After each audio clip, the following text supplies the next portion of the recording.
Hey everyone, and welcome back to my channel. So I'm bringing back Taboo Tuesdays. I've been wanting to do this for a while. It's just sometimes a little bit difficult, like around my schedule and balancing everything, but I'm really happy to be back this week. And today I'm going to be talking about long distance relationships. I've done a video like this before, so I will leave it down below, but that was when I was in first year, so I feel like I've got even more experience and more knowledge about it now. I just thought I'd share some tips with you and how I'm surviving. I'll give you a bit of context in case anyone's unaware or anyone's new to my channel. So basically I have a boyfriend that I have been with for almost 6 years now, and we got together when we were 14. Like when we were in school, we literally spent pretty much every day together because we were at school, and we'd spend a lot of time together over summers and things like that, so we were pretty much inseparable. And obviously we came to uni and we went to completely separate unis. I live in Lincoln and my boyfriend lives in London, so we're about 2 hours away on the train, a bit like 3 hours if you were driving.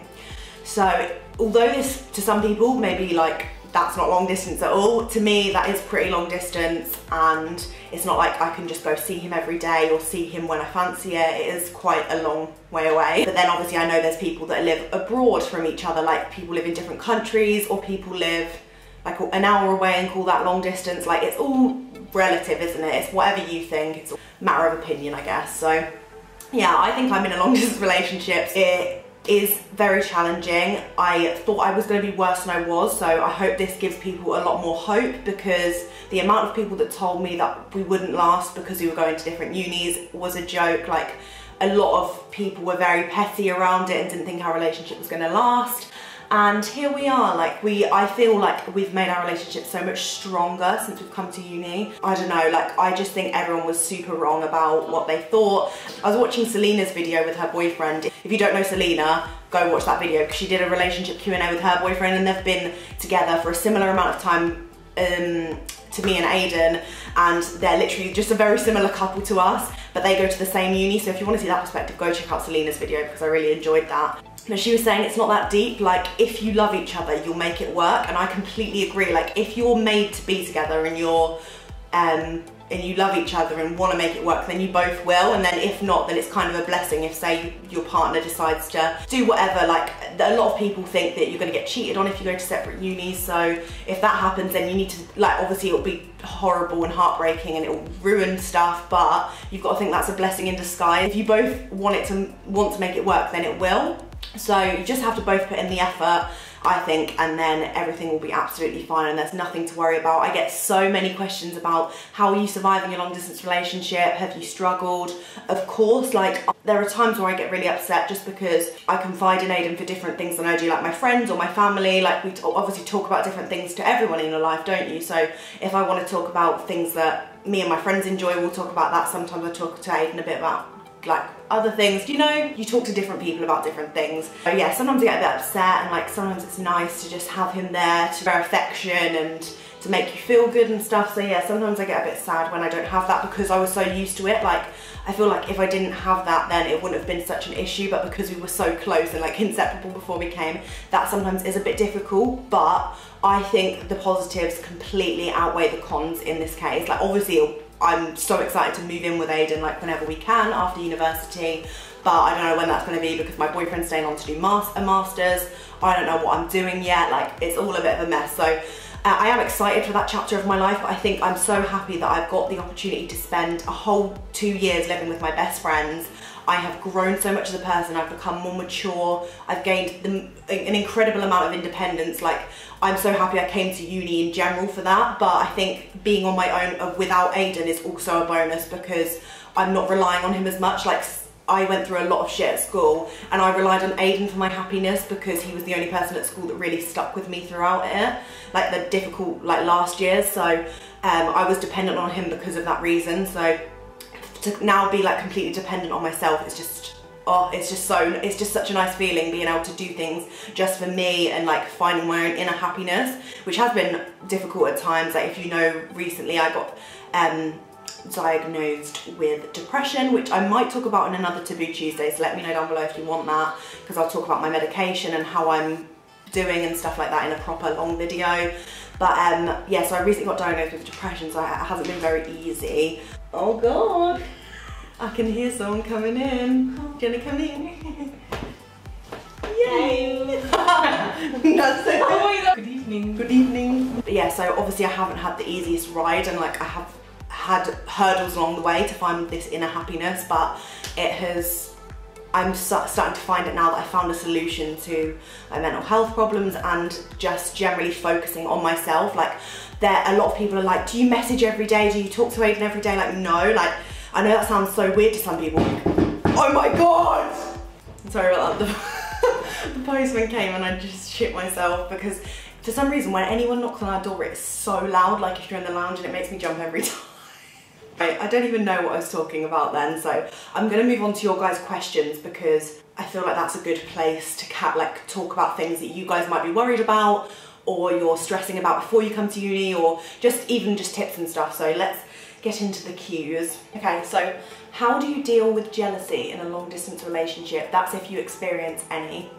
So I feel like when I was younger, like literally when me and Aiden first started being together throughout like school, I was a very jealous person, but I think that is completely down to the previous boyfriend I had who cheated on me, so my confidence was knocked. I was very, very jealous and paranoid, but I genuinely, like, that's not me as a person. Like, obviously anyone gets jealous about little things to do with anything, but I just generally had a bit of extra paranoia because of the cheating before, so I think that phase was just crazy. I was still getting over my previous boyfriend because I wasn't really, that happened like the previous year. I got with Aiden. Obviously I was very young when it happened, but it was very like soul destroying even though I was young. Yeah, it still like has knocked my confidence to this day a little bit because there are some times where I get a bit like, oh God, but yeah, I don't really experience any jealousy since we've come to uni. Nothing major. Like sometimes I'll joke around, but it's nothing crazy at all. Like I literally don't think about it. Like when I was back in the day, I would think about it every day, but that's literally because of what happened previously. Like Aiden's never done anything to betray my trust like that, ever, like, and I know he won't. Like I just know him as a person. I know he wouldn't do that. We obviously, I don't know, I'm just so confident that he'd never do anything like that, so I don't need to worry at all. I just don't experience it because I've found that connection sort of thing, and I'm so confident in not confident in myself, but I'm confident in Aiden that he wouldn't do that. Like, I just think he's never done anything to betray my trust, so as soon as that happens, if that ever happens, then I should be worried, but I shouldn't be blaming him for something that he hasn't done yet or anything. So yeah, if you can try not to be, like, it is hard to trying not to be jealous when you're insecure and stuff. Like I said, I'm not perfectly clean, like I'm not always not jealous, but I don't really experience it that much at uni because I'm too busy focusing on myself. So I find that focusing on myself and what I'm doing and bettering myself sort of distracts me from thinking about things like that. I used to think about it all the time because I'm so like insecure and not happy in anything in my life. So yeah, I don't know, I just don't really experience it. But if you do, I think just try and put in your head that if your boyfriend or partner has never done anything to betray your trust, then you shouldn't be worried, and only try and worry when something has actually happened. But I think if anything like that happened, I would just break it off personally, like if it was me, because I just couldn't deal with someone who doesn't respect me. Tips for coping with long distance relationships.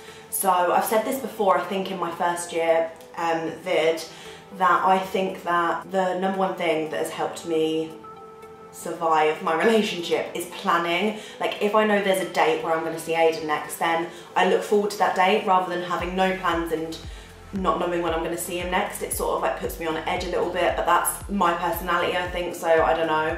But for me, I just make sure as soon as I'm with him, I'm like, right, like on the last day, say I'm in London and I'm coming home on Sunday we'll plan the next time we're seeing each other so that we've got like another point to come see each other, and do you know what I mean? Then in between that time I can focus on myself, I can do what I'm doing, knowing that soon I'll be able to see him again, you know? So yeah, planning things is always great. You don't have to be doing anything crazy, but because we live so far apart, well not so far apart, but because we live apart and we are long distance, we end up doing a lot more fun things when we do see each other because, I don't know, we just feel like we have to, even though we don't really. Sometimes there are times where we just sit in and just chill, but it sort of makes it more exciting because we like force ourselves to go out and do things just to spice it up, you know, because we're not with each other all the time. Like in summers, obviously, we just chill throughout the day, or just go for a walk or do something small, whereas now, because we don't see each other as often, we like plan to go places and do things and experience new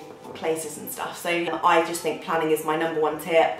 If you're sad, like, and you're not sure about coping, like, emotionally, I would either seek support if you think it's really bad. Obviously go to your student wellbeing centre or anywhere where you're living that will help you out, but I surround myself with my friends. Like, even if I'm in a mood where I just want to be on my own, I force myself out because I know I'll just spiral into like a pit of sadness if I just stay in my room. So I just come downstairs, hang out with my friends, and then it's like over and I'm completely distracted. So find something that makes you happy and do that. Like, I like spending time with my friends, or you might like reading or going to the gym or something that will distract you from it. So yeah, I just think don't dwell on it. Obviously have time to cry. Like, I always cry whenever I leave Aiden, like it happens every single time. It used to happen even if I was with him like every day in summer, and like we were separated for a few days, like, because I was so attached to him. Just let yourself be sad like when they leave or whatever, because it is sad, like saying goodbye. Like, I find it very emotional. But yeah, I just think let yourself have that little cry, but don't dwell on it too much, and try and move on to do something that is going to be productive or that's going to make you happy again. Thank you very much for watching this video. I really hope it's helped some of you out. Make sure to hit the thumbs up if you did enjoy and you're happy that Taboo Tuesdays are back. Let me know what you want to see. I really want to be filming about a video with my mum about bullying and the aftermath of bullying. So if you have any questions regarding that, or even any more questions regarding long distance relationships, make sure to leave them down below. I'll be engaging with you all as soon as you comment. Let me know if there's any other topics you want me to cover. I definitely want to do one about my depression and like being on antidepressants, like talking about medication and things that have worked for me over the years, things that haven't, like my whole journey with that.